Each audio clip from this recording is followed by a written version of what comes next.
bienvenue dans cette correction donc, de l'étude de cas sur la ligne à grande vitesse Sud-Europe Atlantique. Donc, l'objectif de cette étude de cas était de comprendre les enjeux de l'aménagement du territoire à travers un exemple concret. Là, vous aviez donc une étude de cas en deux parties euh, qui vous permettait finalement de comprendre le sens général des documents en lien avec une question clé.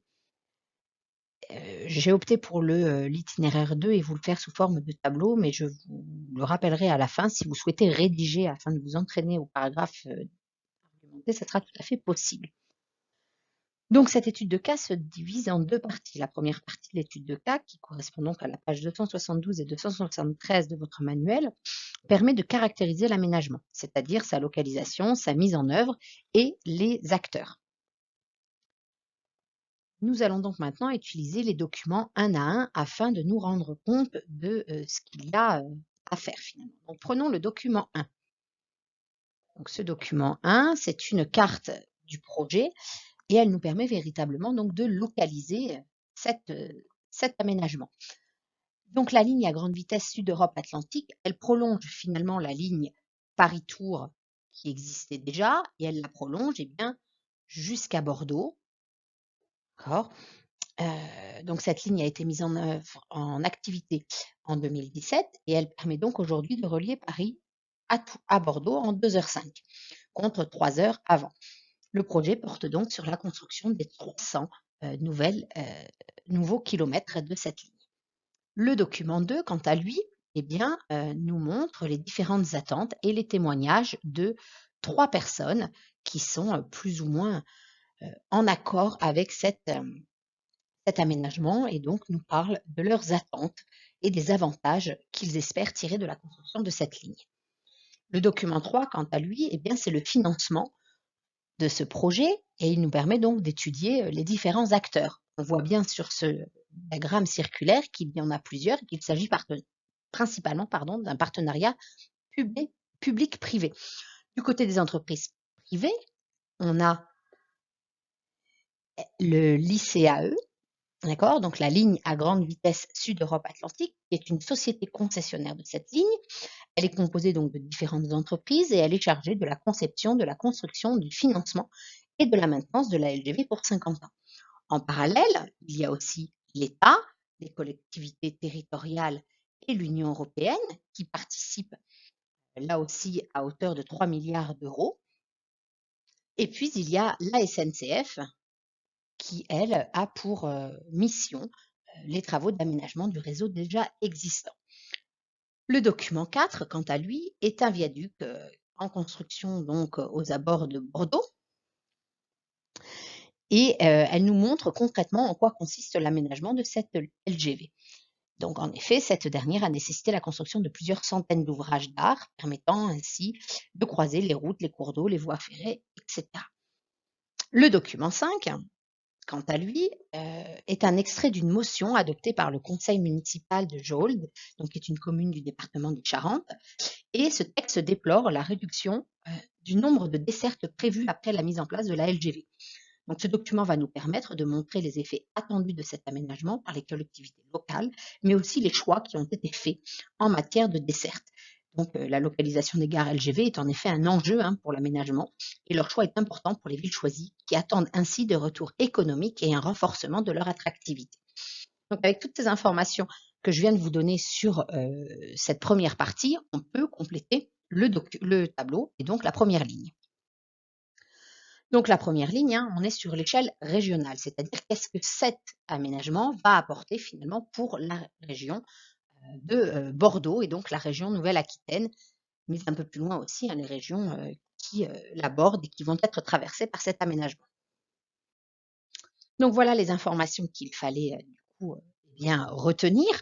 Donc l'aménagement, c'est une ligne à grande vitesse pour prolonger, donc on l'a dit tout à l'heure, la ligne Paris-Tours.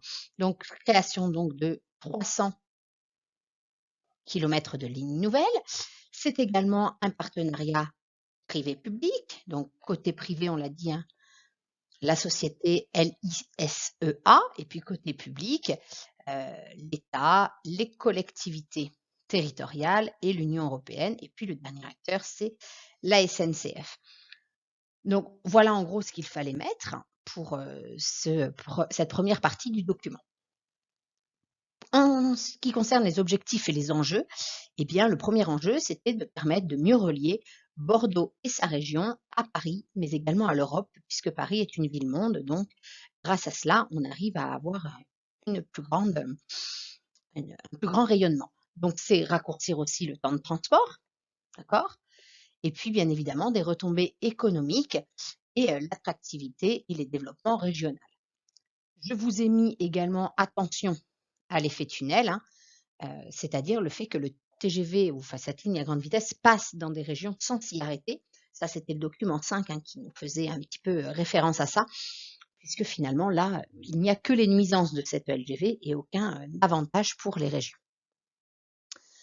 La deuxième partie de notre étude de cas, qui correspondait aux pages 274 à 275, elle permet un changement d'échelle. On passe donc à l'échelle locale, au niveau communal, et même à l'échelle d'un quartier, avec le projet Euratlantique, même si celui-ci a des effets sur l'ensemble de l'aire urbaine girondine. Donc, nous reprenons le document 6, ici, où nous avons un plan de cet aménagement Euratlantique, et puis également les chiffres clés qui sont en lien. Donc, ces deux documents nous précisent que le projet a pour ambition de transformer Bordeaux en carrefour du sud-ouest européen et que donc ce projet s'inscrit dans le cadre d'une opération d'intérêt national, hein, c'est ce qu'on appelle une OIN. Okay, donc une OIN, c'est une grande opération d'urbanisme considérée comme prioritaire, élaborée et financée par plusieurs partenaires. Le projet Euratlantique couvre donc une superficie de 738 hectares. C'est donc un des plus grands projets urbains de France et il s'étend sur plusieurs communes de part et d'autre des rives de la Garonne. Les autres documents, qui sont donc le document 7, les objectifs de l'aménagement urbain, le projet Euratlantique autour de la nouvelle gare de Saint-Jean et des logements et équipements de proximité, eh bien, ces documents nous apprennent plusieurs choses. Que l'arrivée prochaine de 3 grandes lignes à grande vitesse Paris-Bordeaux, Bordeaux-Toulouse et Bordeaux-Bilbao va donc drainer un flux important de passagers dans les gares de Bordeaux-Saint-Jean, d'où la nécessité de réaménager le quartier dans lequel elle est implantée. Cet aménagement permet également de montrer l'emboîtement des échelles, puisque à l'échelle locale, il s'agit d'attirer de nouveaux habitants, de leur offrir des équipements permettant de satisfaire leurs besoins. C'est ce que nous disent les documents 7, 9 et les chiffres clés. L'aménagement vise également à une mixité sociale. L'aménageur prévoit des équipements de proximité, on le voit dans le document 8 et dans le document 9, et cette opération peut s'inscrire dans un cadre de développement durable. À l'échelle européenne, cette fois-ci, le projet est pour Bordeaux un moyen de renforcer son attractivité économique tout en développant les échanges, les activités de services résidentielles, que ce soit à l'échelle régionale, nationale ou européenne. Bordeaux souhaite, avec ce projet, atteindre le 20e rang des villes européennes. Donc, avec ces informations, on peut maintenant compléter la deuxième partie de notre document. Donc, si je regarde cette réponse, est-ce qu'il fallait noter? Eh bien, tout d'abord, l'aménagement, c'est quoi? Eh bien, c'est le projet Euratlantique. Donc, c'est une superficie de 738 hectares. D'accord? Et puis, il y a donc différents aménagements qui sont prévus. La nouvelle gare, la rénovation du quartier, la construction de zones de bureaux et de logements, une zone d'activité, et puis différents équipements. D'accord? Il y a également au qui, hein, on peut répondre au qui en mettant il est à l'État, la communauté urbaine de Bordeaux, mais également les villes de Bordeaux, Bègles et Floirac, qui sont donc ces 3 communes investies dans ce projet. Quels sont les objectifs cette fois-ci de ce projet? Eh bien, on l'a vu, hein, c'est le flux important de passagers, l'installation de nouveaux habitants, et puis le renforcement de l'attractivité économique en développant donc les échanges, les activités et les services. Voilà pour ce qui est de la correction de cette étude de cas. Vous pouvez bien évidemment répondre à la dernière question de l'itinéraire 1 afin de réaliser un paragraphe développé. Si jamais vous l'avez fait et que vous voulez me l'envoyer pour que je puisse y jeter un œil, il n'y a aucun souci. Si jamais cette vidéo n'était pas claire et que vous aviez encore des questions, eh bien vous pourrez m'en parler à la visio et sur Teams jeudi après-midi. Voilà, bonne journée à vous.